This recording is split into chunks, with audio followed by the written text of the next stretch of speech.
बिस्मिल्लाहिर्रहमानिर्रहीम। अस्सलाम वालेकुम dear students, welcome to the एमर्स प्रैक्टिस बूस्टर सीरीज़ का ये हमारा सेकंड लेक्चर है, जिसमें हम डिस्कस करेंगे 50 plus most important MCQs from the past papers. इन तमाम एमसीक्यूज़ का पीडीएफ डिस्क्रिप्शन बॉक्स में अवेलेबल है। आप इस पीडीएफ को डाउनलोड करिए और एक बार खुद से प्रैक्टिस करिए। देन अगर आपको किसी एमसीक्यू में कोई मसला है तो आप ये वीडियो रेफ़र कीजिए ताकि आपको इसका एक्चुअल में बेनिफिट हो सके। तो चलिए स्टार्ट करते हैं अपना आज का लेक्चर। तो सबसे फर्स्ट एमसीक्यू हमारे पास में है, a train is 200 metre long and is moving with uniform velocity of 36 kilometre per hour. The time it will take to cross the bridge of 1 kilometre is. तो इसमें हमसे ये कहता है कि एक ट्रेन है जिसकी लेंथ 200 मीटर है और वो 1 किलोमीटर के ब्रिज को क्रॉस करती है। तो हमें ये बताना है वो कितने टाइम में उस ब्रिज को क्रॉस करेगी। अब सोचिए यहाँ पे हमारे पास में दो लेंथ्स हैं। एक है ब्रिज की लेंथ जो कि 1 किलोमीटर है एंड सेकंड हमारे पास में है ट्रेन की खुद की लेंथ जो कि 200 मीटर है। तो जब हमारी ट्रेन ब्रिज पे चलना स्टार्ट करेगी तो 1000 मीटर तो वो ब्रिज का डिस्टेंस कवर करेगी, लेकिन 1000 मीटर या 1 किलोमीटर कवर करने के बाद भी जो ट्रेन है वो ब्रिज को क्रॉस नहीं करेगी, बल्कि उसका जो अपना डिस्टेंस है वो ट्रेन को फर्दर कवर करना पड़ेगा, यानी कि 200 मीटर। तो हमारी जो ट्रेन है जो टोटल डिस्टेंस ये कवर करेगी वो होगा 1000 मीटर प्लस 200 मीटर, इसका जो अपना डिस्टेंस है। तो हमारे पास में total distance covered by the train to cross a bridge वो होगा 1200 मीटर। अब यहाँ पे वेलोसिटी हमारे पास में गिवन है 36 किलोमीटर पर आवर और हम जानते हैं वेलोसिटी का यूनिट होता है मीटर पर सेकंड। तो जब भी आपने किलोमीटर पर आवर को मीटर पर सेकंड में कन्वर्ट करना है तो आप इसको मल्टीप्लाई करवा दो 10/36 से। तो हम लिखेंगे 36 kilometre per hour is equal to 36 into 10/36। तो 36 से 36 हो जाएगा कैंसिल आउट, तो आंसर आएगा 10 मीटर पर सेकंड। अब यहाँ पे हमने टाइम कैलकुलेट करना है तो सिंपल सा फॉर्मूला यूज़ करोगे, S is equal to V T. अब यहाँ से जो टी है वो बराबर बनेगा एस ओवर वी के। अब यहाँ पे अगर आप वैल्यूज़ को रिप्लेस करो एस और वी की तो आपका आंसर आएगा 120 सेकेंड्स। तो हमारा जो बीटा ऑप्शन है यहाँ पे वो राइट होगा। क्वेश्चन नंबर 2 में कहता है, a man walk for some time with velocity V due east, then he walks for same time with velocity V due north, average velocity of the man is. तो student इसमें कहता है कि एक person है जो कि वी वेलोसिटी से मूव करता है towards east, then same time के लिए वो वी वेलोसिटी से मूव करता है टुवर्ड्स नॉर्थ। तो हमें बताना है कि इसकी एवरेज वेलोसिटी क्या होगी। तो स्टूडेंट्स यहाँ पे जब हमारे पास में इस तरह का केस होगा तो इस केस में जो एवरेज वेलोसिटी है वो इन दोनों का वेक्टर सम होगा। तो by head to tail rule हमारे पास में जो इनकी एवरेज वेलोसिटी है वो कुछ ये वाली बनेगी जिसको हमने ब्लू लाइन से रिप्रेजेंट कर रखा है। तो ये हमारा रिजल्टेंट है। तो इसका मैग्नीट्यूड आप निकालोगे V square plus V square और होल का स्क्वेयर रूट। तो आपका आंसर आएगा 2v² अंडर रूट। तो ये बनेगा अंडर रूट 2 इंटू वी। तो हमारा जो डेल्टा ऑप्शन है यहाँ पे वो राइट ऑप्शन बनेगा। क्वेश्चन नंबर 3 है, two projectiles are in flight at the same time, the acceleration of one relative to the other is. यानी इसमें कहते हैं कि दो प्रोजेक्टाइल्स हैं सेम टाइम के लिए वो फ्लाई करते हैं, तो उनका एक दूसरे के लिहाज से रिलेटिव एक्सेलरेशन क्या होगा। अब सिंस यहाँ पे जब भी हमारे पास में प्रोजेक्टाइल मोशन की बात करते हैं तो हम जानते हैं वहाँ पे जो एक्सेलरेशन है वो होता है ड्यू टू ग्रेविटी, जिसको ग्रेविटेशनल एक्सेलरेशन कहते हैं, जो कि हमेशा 9.8 मीटर पर सेकंड स्क्वायर होता है। बट यहाँ पे अगर दोनों प्रोजेक्टाइल जो हैं वो सेम टाइम में फ्लाई कर रहे हैं तो उनका रिलेटिव एक्सेलरेशन जो है यहाँ पे ज़ीरो होगा, बिकॉज उनमें कोई रिलेटिव मोशन नहीं हो रहा वहाँ पे, जिस वजह से उनका जो रिलेटिव एक्सेलरेशन है वो ज़ीरो होगा। तो इसका डेल्टा ऑप्शन जो यहाँ पे करेक्ट बनेगा। क्वेश्चन नंबर 4 है, two railway trucks of mass m and 3m move towards each other in opposite directions with speed 2v and v respectively. These trucks collide and stick together. What is the speed of the trucks after the collision? तो students यहाँ पे हमसे कहता है कि दो bodies हैं आपस में कोलाइड करती हैं और कोलिजन के बाद वो एक दूसरे से स्टिक हो जाती हैं। तो हमें बताना है कोलिजन के बाद उनकी स्पीड क्या होगी। तो स्टूडेंट जब भी दो बॉडीज़ कोलिजन के बाद आपस में स्टिक हो जाएं, इकट्ठी जुड़ जाएं और वो मूव करें तो उनकी स्पीड को कॉमन वेलोसिटी या कॉमन स्पीड का नाम दिया जाता है। और कॉमन वेलोसिटी कैलकुलेट करने का जो ट्रिक हमारे पास में है वो होता है total initial momentum before the collision divided by total mass. अब यहाँ पे हमारे पास में स्टूडेंट्स बिकॉज दोनों बॉडीज़ अपोजिट डायरेक्शन में मूव कर रही हैं तो यहाँ पे जो टोटल इनिशियल मोमेंटम होगा वो बनेगा m1v1 माइनस m2v2 और टोटल मास होगा m1 प्लस m2। बट अगर दोनों सेम डायरेक्शन में मूव करते हैं तो टोटल मोमेंटम होता है m1v1 प्लस m2v2। तो ये बात आपने याद रखनी है, अपोजिट के लिए माइनस लगाना है और सेम डायरेक्शन के लिए प्लस लगाना है। अब यहाँ पे देखो जो फर्स्ट बॉडी का मास है वो m के बराबर है और सेकंड बॉडी का मास 3m है। फर्स्ट बॉडी की वेलोसिटी 2v है और सेकंड बॉडी की वेलोसिटी v के इक्वल है। अगर मैं इस सारी वैल्यूज़ को यहाँ पे रिप्लेस करूँ तो बनेगा v prime is equal to m into 2v, इनके फर्स्ट बॉडी का मोमेंटम माइनस सेकंड बॉडी का मास 3m है और वेलोसिटी v है, तो उसका मोमेंटम, और डिवीजन में आएगा total mass m plus 3m। तो ये हमारे पास में बन जाएगा 2mv minus 3mv divided by 4m। तो जब आप 3 में से 2 को माइनस करोगे तो बनेगा माइनस mv ओवर 4m। तो यहाँ पे m से m हो रहेगा कैंसिल आउट और हमारा आंसर आएगा माइनस v/4, जो कि हमारा करेक्ट आंसर होगा। अब यहाँ पे नेगेटिव साइन ये इंडिकेट करता है कि दोनों बॉडीज़ अपोजिट डायरेक्शन में मूव कर रही हैं, यानी कि उनकी वेलोसिटी की डायरेक्शन बता रहा है। तो आपका जो करेक्ट आंसर बनेगा वो बनेगा v/4 means Charlie option. Question number 5 है, a man has a mass of 80 kilogram, he ties himself to one end of a rope which passes over a single fixed pulley. He pulls on the other end of the rope to lift himself up at an average speed of 50 centimeter per second. What is the average useful power at which he is working? तो एक बंदा है, वो कहता है एक रस्सी के साथ, एक पुली के साथ हैंग किया हुआ है, उसने अपने आप को लटका हुआ है और वह एक सिरे से रस्सी को खींचता है और अपने आप को अपवर्ड मूव करवा रहा है। जो उसकी एवरेज वेलोसिटी है उसने वो बता रखी है, बॉडी का मैस बता रखा है और हमसे पूछ रहा है कि वो कितनी पावर कर रहा है यूज़ यहाँ पे। तो स्टूडेंट्स हम जानते हैं हमारे पास में जो डाटा गिवन है उसमें मैस है 80 किलोग्राम, जो एवरेज स्पीड है वो है 50 सेंटीमीटर पर सेकंड। अगर आप इसको मीटर पर सेकंड में कवर करोगे तो इसको 100 पे डिवाइड कर दो, तो 100 से डिवाइड करने से हमारा आंसर बनेगा 0.5 मीटर पर सेकंड। अब हमें पावर बतानी है, तो जब भी हमारे पास में स्पीड गिवन हो तो पावर का फॉर्मूला हम यूज़ करते हैं फोर्स मल्टीप्लाई बाय स्पीड। अब सिंस यहाँ पे बॉडी क्योंकि मूव कर रही है अपवर्ड, तो उसके ऊपर फोर्स ऑफ ग्रेविटी लगेगी। तो जो फोर्स ऑफ ग्रेविटी है वो बॉडी के वेट के बराबर होती है, जो कि mg के इक्वल है। तो यहाँ पे जो फोर्स इसकी जगह पे आप लगाओगे mg इंटू वी। अब यहाँ पे आप वैल्यूज़ को रिप्लेस कर दो, तो m की वैल्यू हमारे पास में आ जाएगी 80, g हमारे पास में 10 यूज़ कर लेते हैं और v हमारे पास में है 0.5। तो जब आप इन सबको आपस में करवाओगे ना मल्टीप्लाई, तो इसका आंसर बनेगा अप्रॉक्सीमेटली 400 वाट। अब यहाँ पे आप अपने ऑप्शंस को देखो, तो वहाँ पे हमारे पास में 400 वाट का ऑप्शन अवेलेबल नहीं है, तो अपने जो ऑप्शन है वो किलो वाट में है। अगर हम इसको किलो वाट में कन्वर्ट करें तो आप इसको 1000 पे डिवाइड करोगे, तो 1000 से डिवाइड करने पर आंसर आएगा 0.4 किलो वाट। तो ये हमारा करेक्ट आंसर है अगर हम जी की वैल्यू को 10 यूज़ करते हैं। बट यहाँ पे देखो हमारे ऑप्शन में 0.4 किलो वाट नहीं है, लेकिन इसके करीब करीब जो हमारा आंसर है वो है 0.39 किलो वाट। अगर आप इसको राउंड ऑफ कर लो तो 0.4 किलो वाट बन जाएगा। तो आपका जो राइट ऑप्शन यहाँ पे बनेगा वो बनेगा डेल्टा। क्वेश्चन नंबर 6 है, the energy of a body at height h from the centre of the earth to the point at which g is equal to 0 is called. तो इसमें हमारे पास में सिंपली डेफिनेशन है एब्सोल्यूट पोटेंशियल एनर्जी की, यानी इसमें हमसे ये कहता है कि अगर हम किसी बॉडी को ज़मीन की सेंटर से किसी ऐसे पॉइंट तक लेके जाएं जहाँ पे वैल्यू ऑफ g जो है वो ज़ीरो हो जाती है, यानी कि उसकी जो ग्रेविटेशनल फोर्स है वो ख़त्म हो जाती है, इन्फिनिटी पॉइंट तक उसको अगर हम मूव करवाते हैं, तो इन्फिनिटी पॉइंट तक मूव करवाने के लिए आपको जो वर्क करना पड़ेगा, जो उसको एनर्जी सप्लाई करनी पड़ेगी, वो उसकी एब्सोल्यूट पोटेंशियल एनर्जी कहलाती है। तो आपका चार्ली ऑप्शन जो है यहाँ पे राइट बनेगा। क्वेश्चन नंबर 7 है, work has same units as that of. तो इसमें हमारे पास में जो वर्क डन है इसके यूनिट्स एनर्जी और टार्क के यूनिट्स सेम होते हैं। और लीनियर मोमेंटम की अगर हम बात करें, जो हमारे ऑप्शन यहाँ पे अवेलेबल हैं, तो लीनियर मोमेंटम और इम्पल्स के यूनिट्स भी सेम होते हैं। एंड सिमिलरली एंगुलर मोमेंटम और प्लैंक्स कांस्टेंट के यूनिट जो हैं वो सेम होते हैं। अब यहाँ पे उसने पूछा है वर्क के यूनिट्स किसके सिमिलर होते हैं, तो हमारा जो राइट ऑप्शन बनेगा वो बनेगा alpha, because work done has the same units as that of torque and energy, जो कि न्यूटन मीटर या फिर kilogram metre square per second square के इक्वल होते हैं। और वर्क एंड एनर्जी के लिए हम स्पेसिफिकली इसको जॉल भी कहते हैं। क्वेश्चन नंबर 8 है, the momentum of a body increases by 20%, what is the percentage increase in its kinetic energy.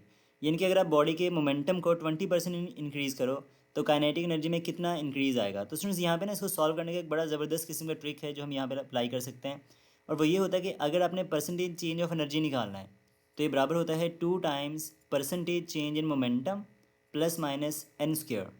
अब जब आपने इंक्रीज़ बताना होगा तो आप प्लस का साइन यूज़ करोगे, और जब डिक्रीज़ बताना होता है तो आप माइनस का साइन यूज़ करोगे। अब यहाँ पे n हमारे पास में क्या चीज़ है, तो स्टूडेंट्स यहाँ पे हमारे पास में जो n है एक नंबर है, एक कांस्टेंट है, जो कि बराबर होता है percentage change in momentum divided by 10। अब यहाँ पे हमारे पास में मोमेंटम का जो परसेंटेज चेंज है वो आ रहा है 20। जब आप 20 को 10 पे डिवाइड करोगे तो n की वैल्यू हमारे पास में आ जाएगी 2। अगर हम ये वैल्यूज़ पुट करें अपने ट्रिक के अंदर, अपने फार्मूले के अंदर, तो बनेगा percentage increase in kinetic energy is equals to 2 multiply by change of momentum 20% है, और इंक्रीज़ बताना है तो प्लस का साइन यूज़ करोगे, और n की वैल्यू हमारे पास में 2 है, तो 2 का स्क्वायर बनेगा 4, तो ये बनेगा 40 + 4 मीन्स के 44%। तो हमारा जो राइट ऑप्शन है वो बनेगा बीटा। क्वेश्चन नंबर 9 है, If during circular motion tangential velocity of a body becomes double, then centripetal force becomes. अगर during the circular motion tangential velocity हम डबल करें तो सेंट्रीपिटल फोर्स पे क्या फ़र्क पड़ेगा। अब सुन यहाँ पे देखो सेंट्रीपिटल फोर्स का फॉर्मूला होता है F is equals to M V square divided by R. अब देखो यहाँ से हमारे पास में जो सेंट्रीपिटल फोर्स है वो टेंजेंशियल वेलोसिटी के स्क्वायर के डायरेक्टली प्रोपोर्शनल है। तो इसका मतलब ये होगा कि अगर हम टेंजेंशियल वेलोसिटी को डबल करेंगे 2 टाइम बढ़ाएंगे तो जो सेंट्रीपिटल फोर्स है वो 2 का स्क्वायर यानी कि 4 टाइम इंक्रीज़ करेगी। तो आपको जो राइट ऑप्शन है वो बनेगा चार्ली। क्वेश्चन नंबर 10 है an object undergoes N angular displacement of 60 degrees what fraction of a complete revolution is this. तो कहते हैं कि अगर कोई बॉडी सर्कुलर मोशन में 60 डिग्री कवर करती है तो वो कंप्लीट रेवोल्यूशन का कितना होगा, कितना हिस्सा बनेगा उसका। अब सुन देखो यहाँ पे हम जानते हैं कि एक रेवोल्यूशन में 360 डिग्री होते हैं। अगर हम ऐसे बात करें 1 डिग्री की तो ये बनेगा 1/360 रेवोल्यूशन और हमसे पूछा है 60 डिग्री। तो आप दोनों साइड पर करवा दो 60 से मल्टीप्लाई तो ये बनेगा 60 degree is equal to 1/360 into 60 revolutions. जब आप 60 को 360 से डिवाइड करोगे तो ये बनेगा ऑलमोस्ट 1/6 ऑफ द रेवोल्यूशन। तो 60 डिग्री में जब बॉडी 60 डिग्री कवर करेगी तो वो कंप्लीट रेवोल्यूशन का 1/6 पार्ट होगा। तो हमारा जो अल्फ़ा ऑप्शन है यहाँ पे वो राइट बनेगा। क्वेश्चन नंबर 11 है a particle moving on a circular path makes 600 revolution पर minute in how much time it will complete 1 revolution. तो स्टूडेंट्स यहाँ से हमसे पूछ रहा है कि एक रेवोल्यूशन कितने टाइम में कंप्लीट करेगा, मीन्स कि उसका टाइम पीरियड हमसे पूछ रहा है। और टाइम पीरियड निकालने के लिए आपको सबसे पहले फ्रीक्वेंसी कैलकुलेट करनी पड़ेगी। अब यहाँ पे उसने हमें बता रखी है एंगुलर वेलोसिटी जो कि 600 रेवोल्यूशन पर मिनट है। अगर आप इसको रेडियन पर सेकंड में कन्वर्ट करो तो ये बनेगा 600 1 रेवोल्यूशन होता है 2 पाई और 1 मिनट में होते हैं 60 सेकंड। तो ये बनेगा 2 पाई/60 से करवा दिया मल्टीप्लाई। अब यहाँ पे देखो 0 से 0 कट जाएगा और जब आप 60 को 6 पे डिवाइड करोगे तो आंसर आएगा 10 और 10 को जब आप 2 से करवाओगे मल्टीप्लाई तो बनेगा 20 पाई रेडियन पर सेकंड। अब हम ये बात भी जानते हैं कि ओमेगा बराबर होता है 2 पाई एफ के और ओमेगा की वैल्यू हमारे पास में 20 पाई है जो कि बराबर आ जाएगा 2 पाई एफ के। अब दोनों साइड से पाई हो जाएगा कैंसिल आउट और फ्रीक्वेंसी का आंसर आ जाएगा 10 हर्ट्ज़। अब यहाँ पे सुन हम यूज़ करेंगे टाइम पीरियड का फॉर्मूला जो कि होता है रेसिप्रोकल ऑफ द फ्रीक्वेंसी और फ्रीक्वेंसी की वैल्यू हमारे पास में 10 है तो 1/10 आंसर आएगा 0.1 सेकेंड। तो हमारा जो बीटा ऑप्शन है यहाँ पे वो करेक्ट होगा। क्वेश्चन नंबर 12 है angular velocity and angular acceleration are to each other when angular velocity of the body is increasing. तो हमें ये बताना है कि जब वेलोसिटी इंक्रीज़ कर रही होती है तो एंगुलर वेलोसिटी और एंगुलर एक्सेलरेशन में क्या लिंक होता है, वो पैरेलल होते हैं, परपेंडिकुलर होते हैं या एंटी पैरेलल होते हैं। तो स्टूडेंट्स यहाँ पे देखो जब भी कोई पार्टिकल मान लो कि एंटी क्लॉकवाइज एक पार्टिकल मूव करे तो बाय राइट हैंड रूल इसकी जो एंगुलर वेलोसिटी की डायरेक्शन है वो बनेगी अपवर्ड। अगर तो वेलोसिटी इंक्रीज़ हो रही है तो हमारा एंगुलर एक्सेलरेशन और एंगुलर वेलोसिटी दोनों सेम डायरेक्शन में होते हैं, मतलब कि पैरेलल होते हैं। बट अगर एंगुलर वेलोसिटी डिक्रीज़ हो रही है तो उस केस में हमारी एंगुलर वेलोसिटी और एंगुलर एक्सेलरेशन दोनों एक दूसरे के अपोजिट होते हैं और जो एंगुलर एक्सेलरेशन है वो नेगेटिव होता है। तो हमारा उसने केस डिस्कस किया है इंक्रीजिंग वेलोसिटी का। तो हमारा जो बीटा ऑप्शन है वो करेक्ट होगा बिकॉज दोनों पैरेलल होंगे जब वेलोसिटी इंक्रीज़ करती है। क्वेश्चन नंबर 13 है sound waves are travelling in a medium whose adiabatic elasticity is E and isothermal elasticity is E prime. The velocity of sound wave is proportional to. तो सुन यहाँ से हमें ये बताना है कि जो साउंड की स्पीड है वो किसके प्रोपोर्शनल होती है, वो एडियाबैटिक इलास्टिसिटी के प्रोपोर्शनल होती है या फिर आइसोथर्मल इलास्टिसिटी के। तो स्टूडेंट्स आप जानते हो बाय लेप्लेस जो स्पीड ऑफ साउंड का रिलेशनशिप है वो होता है v is equal to square root of gamma p divided by rho. अब यहाँ पे हमारे पास में जो फैक्टर है गैमा p का ये कहलाता है एडियाबैटिक इलास्टिसिटी बिकॉज लेप्लेस का जो फार्मूला है वो एडियाबैटिक प्रोसेस पर बेस करता है। तो ये हमारे पास में बनेगा v is equal to square root of e divided by rho. अब यहाँ से हम क्लियरली देख सकते हैं कि जो v है वो डायरेक्टली प्रोपोर्शनल है square root of the adiabatic elasticity means के ई के। तो हमारे पास में जो राइट ऑप्शन बनेगा यहाँ पर वो बनेगा चार्ली। क्वेश्चन नंबर 14 हमारे पास में है if V is the speed of sound in air then the shortest length of the close pipe which resonates to a frequency is. तो उसमें यहाँ पे कहते हैं कि आपने इस शॉर्टेस्ट लेंथ बतानी है जब हमारा एक क्लोज पाइप जो है वो रेजोनेट करता है फ्रीक्वेंसी से। अब स्टूडेंट्स यहाँ पे देखो हमारे पास में ना जब भी शॉर्टेस्ट लेंथ की बात करते हैं तो वहाँ पे जो फ्रीक्वेंसी है वो हमेशा फंडामेंटल फ्रीक्वेंसी होती है। तो फंडामेंटल फ्रीक्वेंसी के केस में जो लेंथ है वो शॉर्टेस्ट होती है और हम जानते हैं क्लोज ऑर्गन पाइप की जो फंडामेंटल फ्रीक्वेंसी है उसका फार्मूला होता है F is equals to V/4L। अगर हम यहाँ से लेंथ कैलकुलेट करें तो फॉर्मूला बन जाएगा L is equal to V/4F। तो ये हमारे पास में लेंथ है of the close organ pipe जो कि शॉर्टेस्ट होगी। तो हमारा जो अल्फ़ा ऑप्शन है यहाँ पे वो करेक्ट बनेगा। क्वेश्चन नंबर 15 है, with what speed should an observer move toward a stationary source, यानी कि ऑब्जर्वर स्टेशनरी सोर्स की तरफ जा रहा है, so that frequency of the sound emitted by the source may appear double of its actual frequency. और हमें ये बताना है कि वो कितनी स्पीड से मूव करे कि उसको जो अपेरेंट फ्रीक्वेंसी है वो डबल सुनाई दे, ये कंडीशन है। और यहाँ पे जो स्पीड ऑफ साउंड है वो v है और जो ऑब्जर्वर की स्पीड है वो u के बराबर है। अब सुन देखो, बाय डुपलर्स इफेक्ट हम जानते हैं कि जब ऑब्जर्वर स्टेशनरी सोर्स की तरफ मूव करता है तो इसका फॉर्मूला होता है F prime is equal to V plus U nought divided by V into F, जिसको हमने वन शॉर्ट लेक्चर में डिटेल से डिस्कस किया था, शॉर्टकट सारे इसके यहाँ पे। अब यहाँ पे देखो हमारे पास में कंडीशन के अकॉर्डिंग ये है कि जो फ्रीक्वेंसी है वो 2f के बराबर है, यानी कि अपेरेंट फ्रीक्वेंसी डबल है एक्चुअल के। अगर मैं f प्राइम को 2f से रिप्लेस करूँ तो बनेगा 2f is equal to V plus U nought over V into F. अब दोनों साइड से f के साथ f कैंसिल हो जाएगा और जब v 2 से होगा मल्टीप्लाई तो बनेगा 2v is equal to V plus U nought. अब यहाँ पे v को जब आप दूसरी साइड पर ले जाके माइनस करोगे तो बनेगा U nought is equals to V. ये हमारी वो स्पीड है जहाँ पर अपेरेंट फ्रीक्वेंसी एक्चुअल का डबल हो जाएगी, यानी कि अगर ऑब्जर्वर v स्पीड से मूव करे जो कि साउंड की स्पीड है तो उसके लिए जो अपेरेंट फ्रीक्वेंसी है वो पहले से डबल हो जाएगी। तो आपका जो करेक्ट ऑप्शन है वो बनेगा अल्फ़ा। क्वेश्चन नंबर 16 है, a child is swinging on a swing in sitting position stand up, the time period of the swing will be. तो उसमें इसमें कहता है कि एक स्टूडेंट स्विंग को झूल रहा है, बैठा हुआ है वहाँ पे और वो खड़ा हो जाता है। तो आप ये बताओ उसके टाइम पीरियड पे क्या फ़र्क पड़ेगा। तो स्टूडेंट्स जब भी हम टाइम पीरियड के फॉर्मूले की बात करते हैं तो वो होता है t is equal to 2 pi square root of l by g, यानी कि जो टाइम पीरियड है वो स्क्वायर रूट ऑफ लेंथ के डायरेक्टली प्रोपोर्शनल है। और जो लेंथ है ना वो हम मेजर करते हैं हमेशा सेंटर ऑफ द बॉब से टू द फिक्स पॉइंट। अब जब स्टूडेंट्स हमारे पास में स्टैंड अप होगा, खड़ा हो जाएगा, तो उसका जो सेंटर है वो थोड़ा अपवर्ड मूव कर जाएगा, तो उसकी जो इफेक्टिव लेंथ है वो डिक्रीज़ करेगी।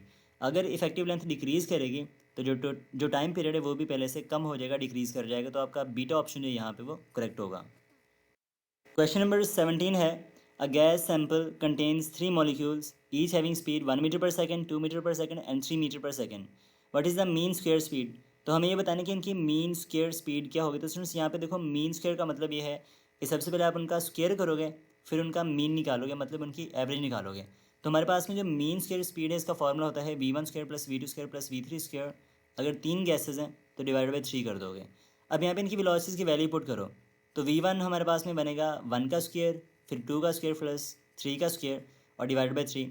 तो 1 का स्क्वायर 1, 2 का स्क्वायर 4 और 3 का स्क्वायर 9 है।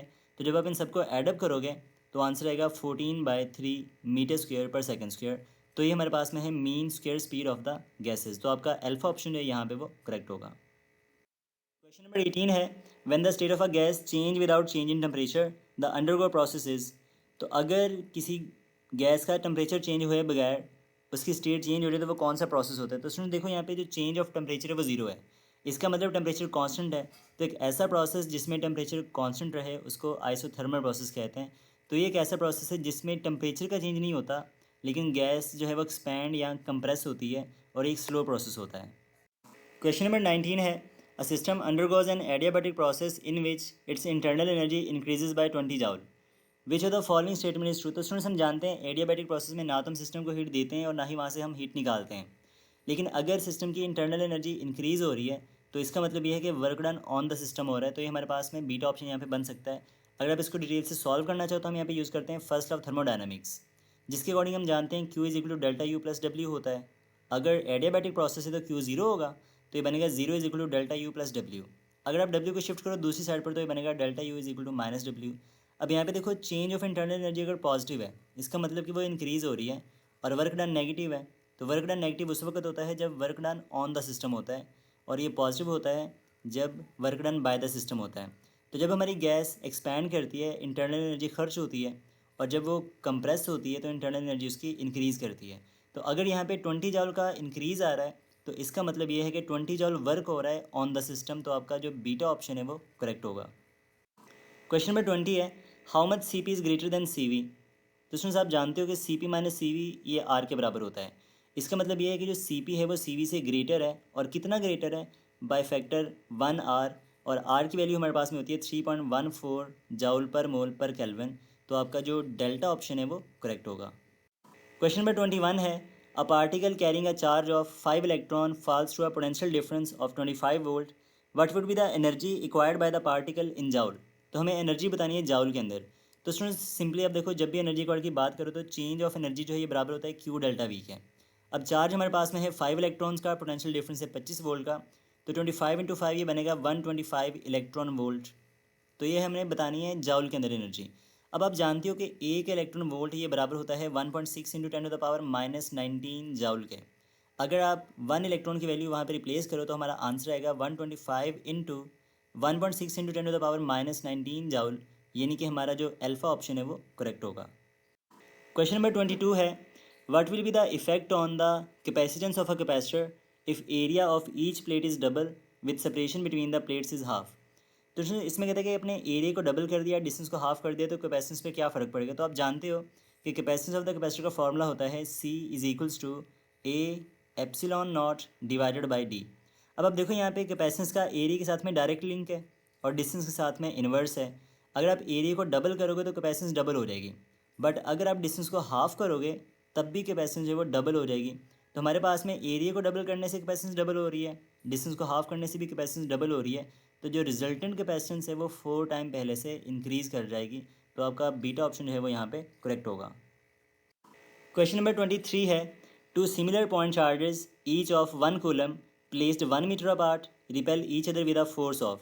यानी कि दो सिमिलर चार्जेस हैं जिनके दरमियान जो फोर्स है वो हमें कैलकुलेट करनी है और उनका मैग्नीट्यूड 1 कूलम है और जो डिस्टेंस है वो 1 मीटर है। तो यहाँ पे आप यूज़ करोगे कूलम्स लॉ, जो कि होता है F is equals to K Q1 Q2 by R square. इसमें वैल्यूज़ को रिप्लेस करो तो के की वैल्यू हमारे पास में होती है 9 इंटू 10⁻⁹। Q1 Q2 हमारे पास में 1 कूलम है और डिस्टेंस हमारे पास में 1 का स्क्वायर है। तो ये 1 वाला फैक्टर तो खत्म हो गया यहाँ से, तो आंसर आएगा 9 इंटू 10⁻⁹ न्यूटन। तो आपका जो चार्ली ऑप्शन है यहाँ पे करेक्ट होगा। क्वेश्चन नंबर 24 है, due to polarisation process of dielectric the electric intensity. तो पोलराइजेशन से इलेक्ट्रिक इंटेंसिटी पर क्या फ़र्क पड़ता है। तो स्टूडेंट्स हमारे पास में जो इलेक्ट्रिक इंटेंसिटी है बिटवीन टू प्लेट्स, उसका फॉर्मूला होता है E is equal to sigma over epsilon nought. तो जब भी किसी डाइलेक्ट्रिक की पोलराइजेशन होती है तो उसकी वजह से जो सरफेस चार्ज डेंसिटी है वो डिक्रीज़ करती है। तो सरफेस चार्ज डेंसिटी की डिक्रीज़ करने से जो नेट इलेक्ट्रिक फील्ड होती है बिटवीन द प्लेट्स वो पहले से कम हो जाती है और इसका इफेक्ट जो वो पहले से कम हो जाता है। तो आपका जो बीटा ऑप्शन है यहाँ पे वो करेक्ट बनेगा। क्वेश्चन नंबर 25 है, a carbon resistor is connected to a battery of 50 volts and 2 ampere current is passing through it. If the voltage is increase to 75 volts then current will become. इसमें कहते हैं कि 50 volt पर 2 ampere है तो 75 volt पर कितना current pass करेगा। अब देखो यहाँ पे अगर 50 पे 2 एम्पेयर है तो इसका मतलब 25 पे 1 एम्पेयर होगा बाय ओहम्स लॉ, क्योंकि करंट और वोल्टेज आपस में डायरेक्टली रिलेटेड है। तो 25 पर 1 एम्पेयर, 50 पर 2 एम्पेयर और 75 पर 3 एम्पेयर करंट पास करेगा। तो आपका अल्फा ऑप्शन यहाँ पे करेक्ट होगा। अब इसको सॉल्व कैसे करना है, फार्मूले की मदद से। तो हम जानते हैं बाय ओहम्स लॉ वोल्टेज का करंट से डायरेक्ट लिंक है। अब इसका रेशियो फॉर्मूला जनरेट करो तो बनेगा V2/V1 is equal to I2/I1। अब इसमें वैल्यूज़ को पुट करो तो बनेगा V2 की वैल्यू 75 है, V1 की वैल्यू 50 है, I2 हमने कैलकुलेट करना है और I1 हमारे पास में जो था वो 2 एम्पेयर है। तो जब आप 75 को 50 पे डिवाइड करोगे 25 के साथ तो ये बन जाएगा 3/2 और 3/2 इज इक्वल टू I2/2 आ जाएगा। तो यहाँ से 2 से 2 कैंसिल आउट हो रहे तो आपके I2 का जो आंसर है वो बनेगा 3 एम्पेयर। तो हमारे पास में जो राइट ऑप्शन है वो अल्फ़ा बनेगा।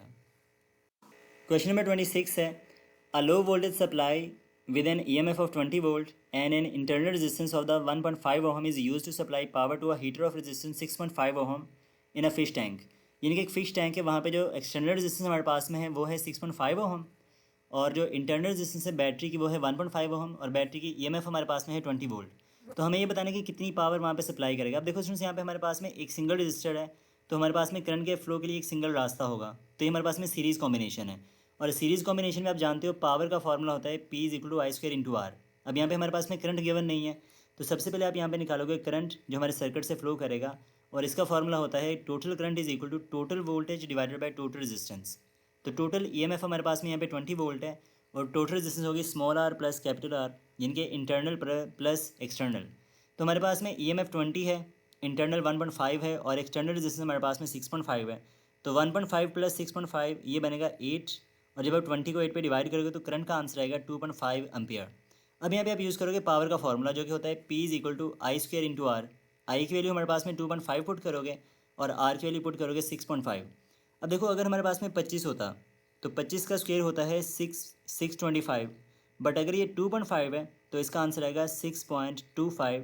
जब आप 6.25 को 6.5 से करवाओगे मल्टीप्लाई, अब ये थोड़ा टेक्निकल लग रहा है तो आप देखो 6 इंटू 6 ये होता है 36। तो 36 के थोड़ा सा बड़ा आंसर आएगा, तो जो अप्रॉक्सीमेटली 41 बनेगा आपके पास, जो कि हमारे ऑप्शंस में 41 अल्फ़ा ऑप्शन जो है वो करेक्ट हो जाएगा।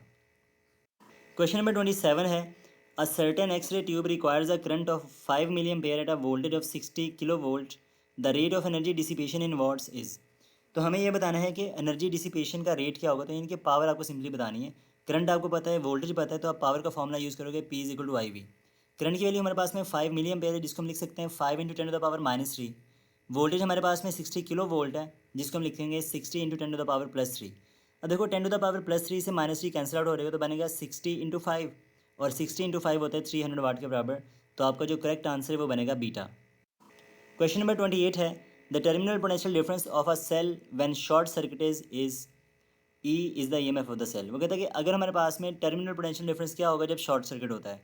तो स्टूडेंट्स ये बात आपने याद रखनी है कि जब भी शॉर्ट सर्किटिंग होती है, वहाँ पे जो रेजिस्टेंस है वो हमेशा ज़ीरो हो जाती है, और जब रेजिस्टेंस ज़ीरो होगी तो by Ohm's law VT is equal to IR। तो आर के ज़ीरो होने से जो टर्मिनल पोटेंशियल डिफरेंस है वो भी ज़ीरो हो जाएगा। तो हमारा जो राइट ऑप्शन है वो बनेगा डेल्टा। क्वेश्चन नंबर 29 है, a neutron having mass equal to a proton, उसका मैथ यहाँ पे गिवन है वैसे, तो is moving in a magnetic field of intensity 1.20 into 10 to the power -3 tesla with a speed of 2 into 10 to the power 7 metre per second. What is the maximum force experience by the neutron. तो students कहते हैं जब भी आप neutron को magnetic field में place करोगे या प्रोजेक्ट करोगे, तो उस पर कितनी फोर्स लगेगी वो हमें बताना। तो हम जानते हैं force on a moving charges in a magnetic field, इसका फॉर्मूला होता है F is equal to QVB sin theta. अब यहाँ पे हम बात कर रहे हैं न्यूट्रॉन की, तो न्यूट्रॉन का जो चार्ज हम जानते हैं वो ज़ीरो होता है। अगर चार्ज की वैल्यू ज़ीरो है तो न्यूट्रॉन पे कोई फोर्स नहीं लगेगी, वो ज़ीरो न्यूटन आएगा। तो आपका अल्फ़ा ऑप्शन जो है वो राइट होगा।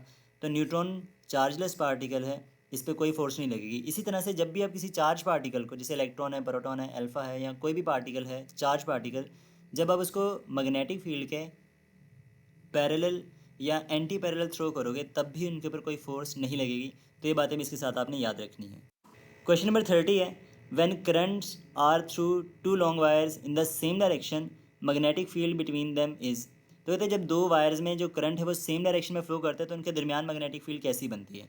तो इसमें देखो बाय राइट हैंड रूल जो लेफ्ट वाली वायर है उसका मैग्नेटिक फील्ड बनेगा एंटी क्लॉकवाइज। सिमिलरली जो राइट वाली वायर है, बाय राइट हैंड रूल अगर आप थंब को रखो करंट की डायरेक्शन में और फिंगर्स को कर्ल करो, तो यहाँ का जो मैग्नेटिक फील्ड है वो भी एंटी क्लॉकवाइज बनेगा। अब देखो बिटवीन द वायर्स हमारे पास में जो मैग्नेटिक फील्ड की डायरेक्शन है वो अपोजिट है। एक वायर के लिए वो इनवर्ट जा रही है और दूसरी के लिए वो आउटवर्ड आ रही है, तो यहाँ पे दोनों कैंसिल आउट होंगे और जो रिजल्टेंट मैग्नेटिक फील्ड है वो वीक हो जाएगा। लेकिन साइडों का जो मैग्नेटिक फील्ड है वो तो स्ट्रॉन्ग रहेगा, उस पर कोई फर्क पड़ेगा नहीं। तो इन दोनों वायर्स के ऊपर एक इनवर्ट फोर्स लगेगी और एक दूसरी तरफ अट्रैक्ट हो जाएंगे। तो ये दो बातें यहाँ पे याद रखनी है, जब भी दो वायर्स में करंट की डायरेक्शन सेम होती है, between the wires magnetic field weak होती है और वो दोनों अट्रैक्ट होते हैं। लेकिन जब दो वायर्स में करंट की डायरेक्शन अपोजिट होती है, बिटवीन द वायर जो फील्ड है वो स्ट्रॉन्ग हो जाएगा देन आउटसाइड, और वो दोनों एक दूसरे से रिपेल हो जाएंगे। तो आपका जो राइट ऑप्शन है यहाँ पे इस केस में वो बनेगा बीटा। क्वेश्चन नंबर 31 है, the magnetic field in a region of space is given by B is equal to 5I hat plus 2J hat tesla. The magnetic flux due to this field through an area of 2 metre square lying in YZ plane is. तो हमें ये बताना है कि अगर हमारा जो plain area है वो YZ प्लेन में हो तो फ्लक्स कितना होगा। तो आप जानते हो फ्लक्स का फॉर्मूला होता है B डॉट ए वैक्टर। अब यहाँ पे हमारे पास में ए वैक्टर नहीं है, तो ए वैक्टर का मैग्नीट्यूड तो 2 मीटर स्क्वायर गिवन है सरफेस एरिया के बराबर, पर उसकी जो डायरेक्शन है वो हमेशा प्लेन के परपेंडिकुलर होती है। अगर हमारा प्लेन पड़ा है YZ में, तो YZ के परपेंडिकुलर होता है एक्स एक्सिस। तो हमारा जो एरिया वेक्टर है वो बनेगा 2 मीटर स्क्वायर इंटू आई हैट, ये हो गया डायरेक्शन। फ्लक्स का फॉर्मूला आप जानते हो B डॉट है, तो B की वैल्यू हमारे पास में है 5I hat plus 2J hat, और एरिया वेक्टर है मेरे पास में 2I हैट। अब सुन आप देखो यहाँ पे हम जानते हैं कि डॉट प्रोडक्ट के केस में सेम टर्म्स को सिर्फ मल्टीप्लाई किया जाता है, बाकी सारे जीरो हो जाते हैं। जैसे देखो 5 2 10, तो आई वाले को जब आप आई वाले से करवाओगे मल्टीप्लाई तो बनेगा 10 वेबर, जबकि J डॉट आई वो जीरो हो जाएगा। तो आपका जो राइट ऑप्शन यहाँ पे बनेगा वो बनेगा बीटा। क्वेश्चन नंबर 32 है, a proton moves with velocity v in a perpendicular magnetic field of strength is increased to 2b।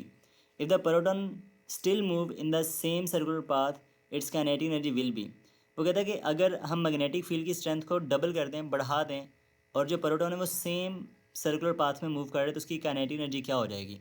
तो students in case of magnetic field जब हम प्रोटॉन को वहाँ पे प्रोजेक्ट करते हैं तो उसकी जो काइनेटिक एनर्जी इसका फॉर्मूला होता है E B R square divided by 2m। यानी कि आप यहाँ से क्लियरली देख सकते हो कि हमारी जो काइनेटिक एनर्जी है इसका मैग्नेटिक फील्ड के स्क्वायर से डायरेक्ट रिलेशनशिप है। अब यहाँ पे इसका मतलब ये कि अगर हम मैग्नेटिक फील्ड को डबल करेंगे, 2 टाइम बढ़ाएंगे, तो जो काइनेटिक एनर्जी है वो 2 का स्क्वायर यानी कि 4 टाइम पहले से इंक्रीज़ करेगी। तो हमारा जो चार्ली ऑप्शन है यहाँ पे वो करेक्ट होगा। क्वेश्चन नंबर 33 है, AC generator stops suddenly when. अब सिंस देखो यहाँ पे ना, जब हम एसी जनरेटर की बात करते हैं तो उसकी जो कॉइल है वो मैग्नेटिक फील्ड में रोटेट करती है। जब उसकी कॉइल मैग्नेटिक फील्ड में रोटेट करेगी, मैग्नेटिक फ्लक्स चेंज होगा, वहाँ पे एक ईएमएफ इंड्यूस हो जाती है। तो उस इंड्यूस्ड ईएमएफ की वजह से वहाँ पर एक इंड्यूस मैग्नेटिक फील्ड भी बनता है जो कि एक्सटर्नल मैग्नेटिक फील्ड को अपोज करता है, यानी कॉइल को रोटेट करने से उसको रोकेगा, जिसकी वजह से वहाँ पे एक काउंटर टार्क प्रोड्यूस होता है, एक काउंटर इफेक्ट आता है जिसको back motor effect in generator का नाम दिया जाता है। अगर उसका जो काउंटर टार्क है वो उसके एक्सटर्नल टार्क से ज़्यादा हो जाए तो हमारा जो जनरेटर वो फ़ौरन से वहाँ पे रुक जाता है, स्टॉप हो जाता है। तो ये डिपेंड करता है कि सर्किट से आप कितना करंट ड्रा कर रहे हो। अब जितना ज़्यादा करंट ड्रॉ करोगे उस जनरेटर में से, उतना ज़्यादा वहाँ पे काउंटर टार्क प्रोड्यूस होता है। और अगर एक लिमिट से ज़्यादा लोड का बढ़ा दोगे तो उस केस में वो स्टॉप हो जाएगा। तो हमारा जो जनरेटर है वो सडनली स्टॉप हो जाता है अगर जो काउंटर टार्क है वो एक्सटर्नल टार्क से ज़्यादा हो जाए, एक्सीड कर जाए। तो आपका बीटा ऑप्शन यहाँ पे करेक्ट बनेगा। क्वेश्चन नंबर 34 है, the magnetic flux associated with a conductor increases from 0 to 0.8 weber in 0.2 second, the induced EMF is. तो हमें यहाँ पे बता रहा है change in the magnetic flux जो कि 0.8 वेबर है और टाइम है 0.2 सेकेंड। तो हमें बताना है कितनी ईएमएफ इंड्यूस होगी। तो आप यूज़ करोगे यहाँ पे फैराडेज लॉ, और इसके अकॉर्डिंग हमारे पास में इंड्यूस ईएमएफ होती है delta phi divided by delta T. Delta phi हमारे पास में 0.8 है और टाइम हमारे पास में 0.2 है। तो देखो दोनों में डेसिमल के बाद 1 डिजिट है, तो अब इसको सिंपली डेसिमल को ख़त्म करो तो बनेगा 8/2, और 8/2 का आंसर आएगा 4 वोल्ट। तो हमारा जो राइट ऑप्शन है वो बनेगा बीटा, सॉरी डेल्टा ऑप्शन बनेगा आपका, जो कि राइट ऑप्शन है यहाँ पे 4 वोल्ट। क्वेश्चन नंबर 35 है, a conducting ring is placed around the core of an electromagnet as shown in the figure, when key is pressed then ring will. अब सुन देखो यहाँ पे जैसे ही आप स्विच को, इनके की को क्लोज करोगे तो इस कॉइल में से करंट पास करना स्टार्ट कर देगा। जब इस कॉइल में से करंट पास करेगा तो इसका मैग्नेटिक फील्ड है वो 0 से मैक्सिमम तक इंक्रीज़ करेगा।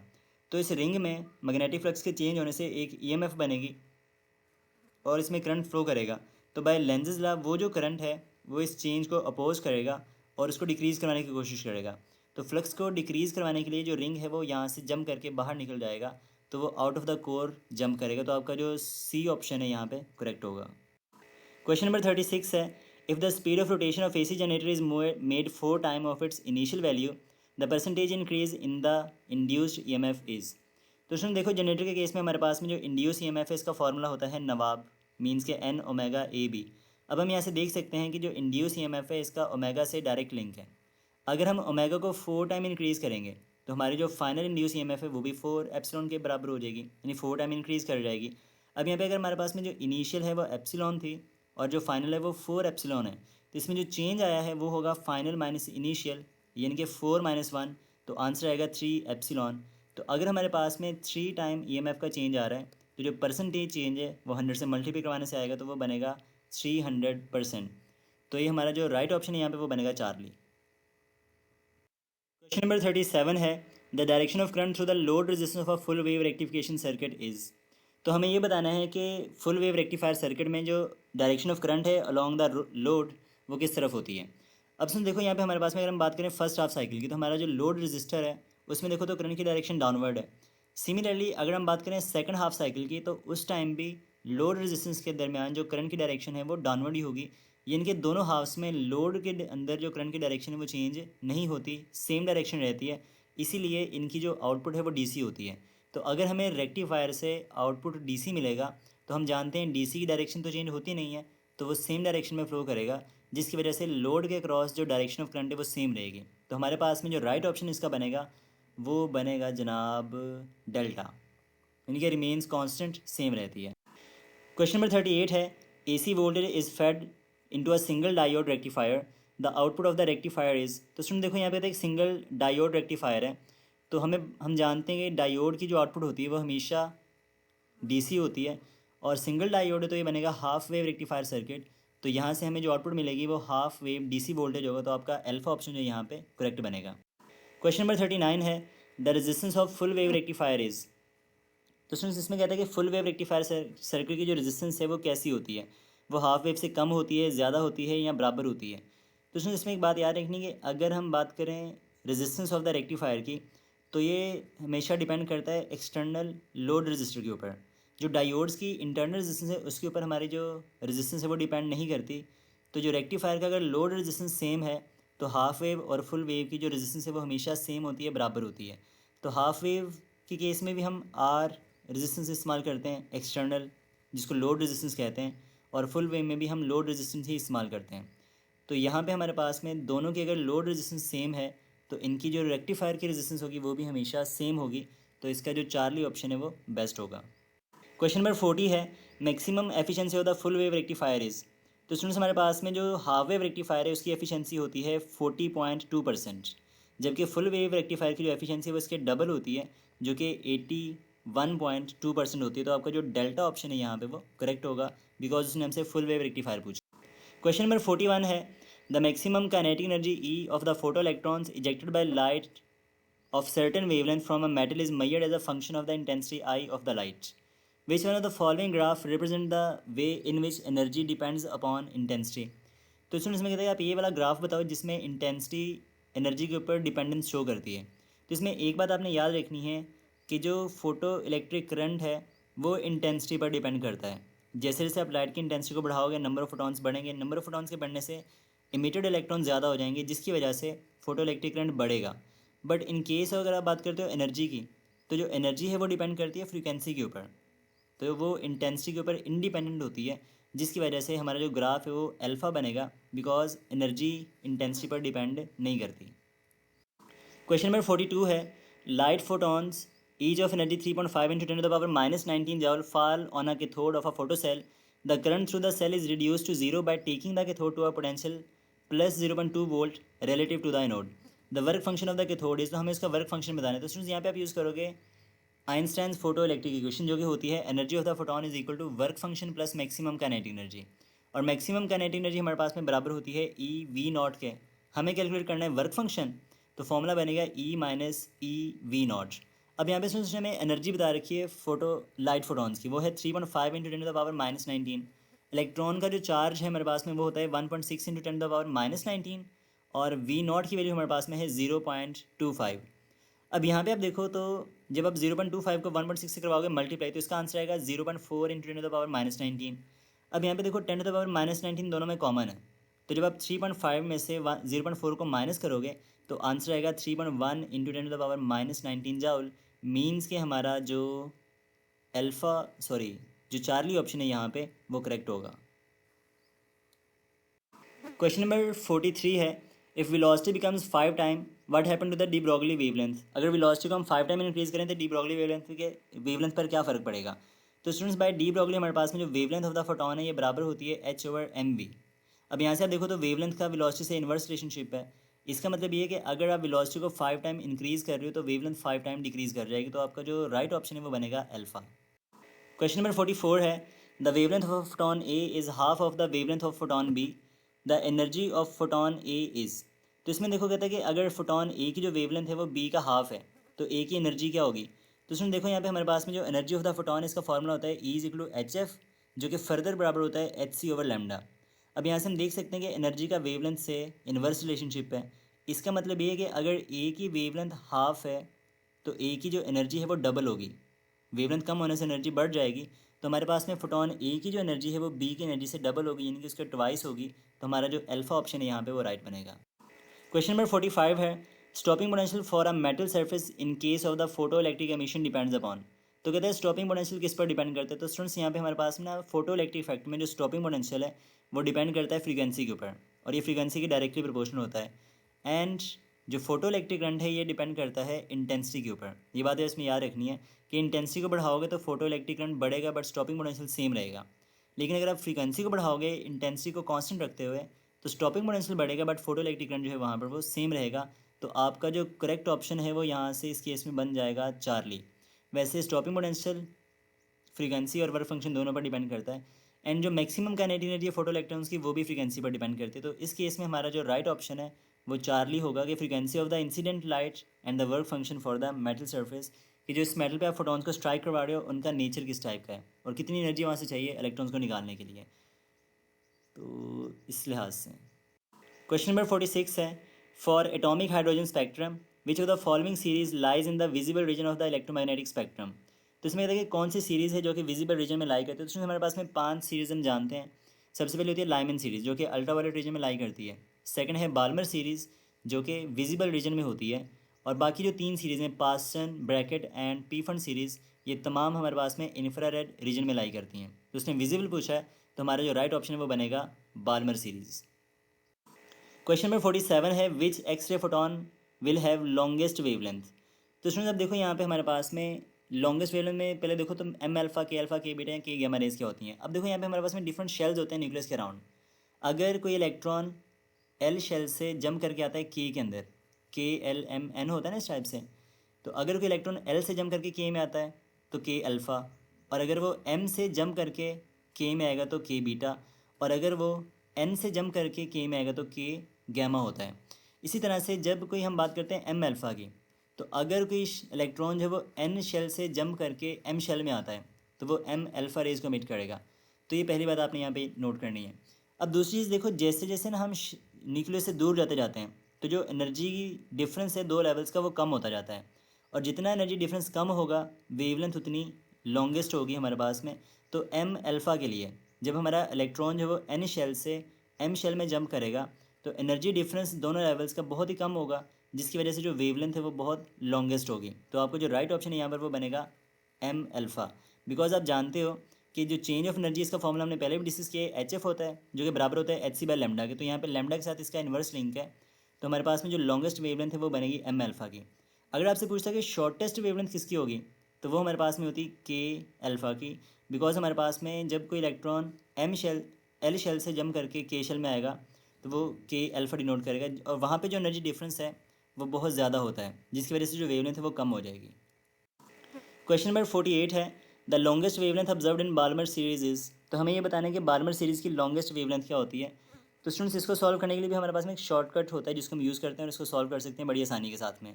तो लॉन्गेस्ट वेवलेंथ निकालने का जो फॉर्मूला है वो होता है NP²/N+P/R। अब यहाँ पे हमारे पास में बाल्मर सीरीज़ के लिए आप जानते हो कि जो लोअर एनर्जी लेवल है यानी कि P, ये हमारे पास में होता है 2 के बराबर। और जो जब हम बात करते हैं लॉन्गेस्ट वेवलेंथ की, तो जो हायर एनर्जी लेवल है वो होता है n के बराबर, और n की वैल्यू हमेशा p से 1 ग्रेटर होती है जब हम लॉन्गेस्ट वेवलेंथ की बात करते हैं। तो अगर मैं ये वैल्यूज़ यहाँ पर रिप्लेस करूँ तो ये बनेगा 2 × 3 डिवाइडेड बाई 2 + 3 × r। तो 2 × 3 होता है 6, और 6 का स्क्वायर हमारे पास में आएगा 36, तो आंसर आएगा 36/5r। तो आपका जो अल्फ़ा ऑप्शन है यहाँ पे वो राइट बन जाएगा।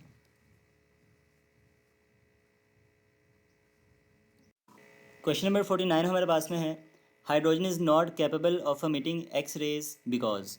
हाइड्रोजन का जो एटम है वो एक्स रेज को एमिट क्यों नहीं करता। तो इसका रीज़न सिंपली ये होता है कि जो हाइड्रोजन के जो एनर्जी लेवल है वो दूसरे के बहुत ही करीब होते हैं, और जब ये रेज़ को एमिट करते हैं तो वो हमेशा विजिबल स्पेक्ट्रम में लाई करते हैं जिनकी एनर्जी एक्स रेज से बहुत ही कम होती है, इसलिए वो एक्स रेज को एमिट नहीं कर पाता बिकॉज 2 लेवल्स का जो एनर्जी डिफरेंस है वो कम होता है। तो हमारा जो राइट ऑप्शन है यहाँ पे वो बनेगा बीटा। क्वेश्चन नंबर 50 हमारे पास में है, the time rate of decay of a parent atom to the number of the radioactive nuclei present at that time is equal to. तो कहते हैं कि किसी भी टाइम में मौजूद हमारे पास में जो एटम्स का डिके रेट होता है वो किसके बराबर होता है।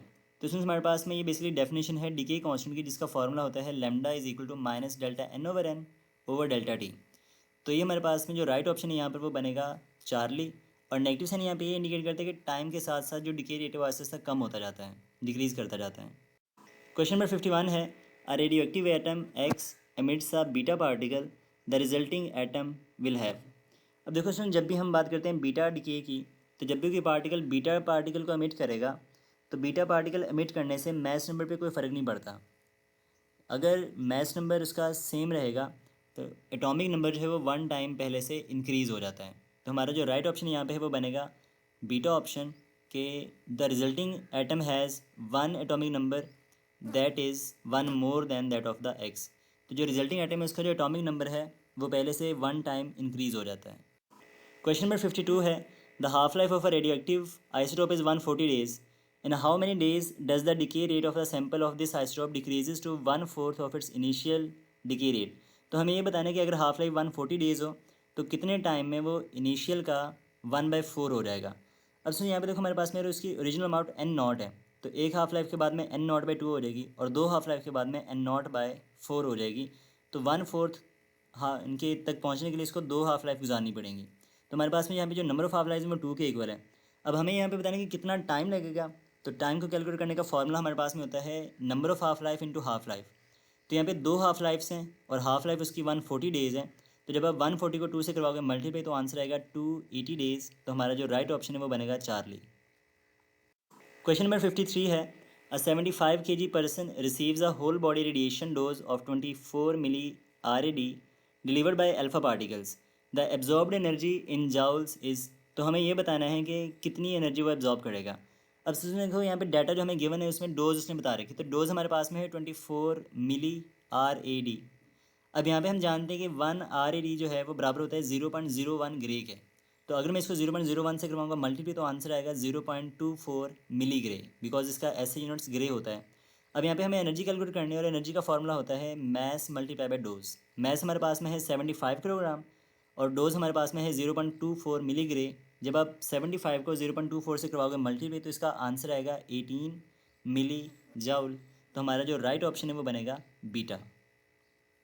Question number 54 and final MCQ हमारे पास में है which of the following radio isotope can be use as a fertiliser. तो कौन सा ऐसा रेडियो आइसोटोप है जो कि हम एज अ फर्टिलाइजर इस्तेमाल करते हैं। तो students as a fertiliser plants की ग्रोथ को चेक करने के लिए हम यूज़ करते हैं फॉस्फोरस 32। तो हमारा जो चार्ली ऑप्शन है यहाँ पे करेक्ट होगा। अगर हम बात करें आयोडीन 131 की, तो ये बेसिकली ग्लिटर की ट्रीटमेंट के लिए इस्तेमाल किया जाता है और कोबाल्ट 60 हम यूज़ करते हैं treatment of the blood cancer के लिए। तो इसी तरह से इसके बाकी भी काफ़ी सारे आइसोटोप्स हैं जिनके यूजेस आपकी बुक में मेंशन है, उनको भी एक बार अच्छे से देख लीजिएगा और पढ़ लीजिएगा अच्छी तरह से। तो इसमें ये थी हमारी आज की सारी डिस्कशन। आई होप कि आपके लिए यूज़फुल हो। अगर किसी भी MCQ में कोई डाउट हो, कोई कन्फ्यूजन हो या किसी भी MCQ में कोई मसला है तो आप हमसे डिस्कस कर सकते हैं कमेंट सेक्शन में। तो जल्द मिलेंगे इंशाल्लाह। टिल देन अल्लाह हाफिज़ फ़ी अमान अल्लाह। Wish you all the very best.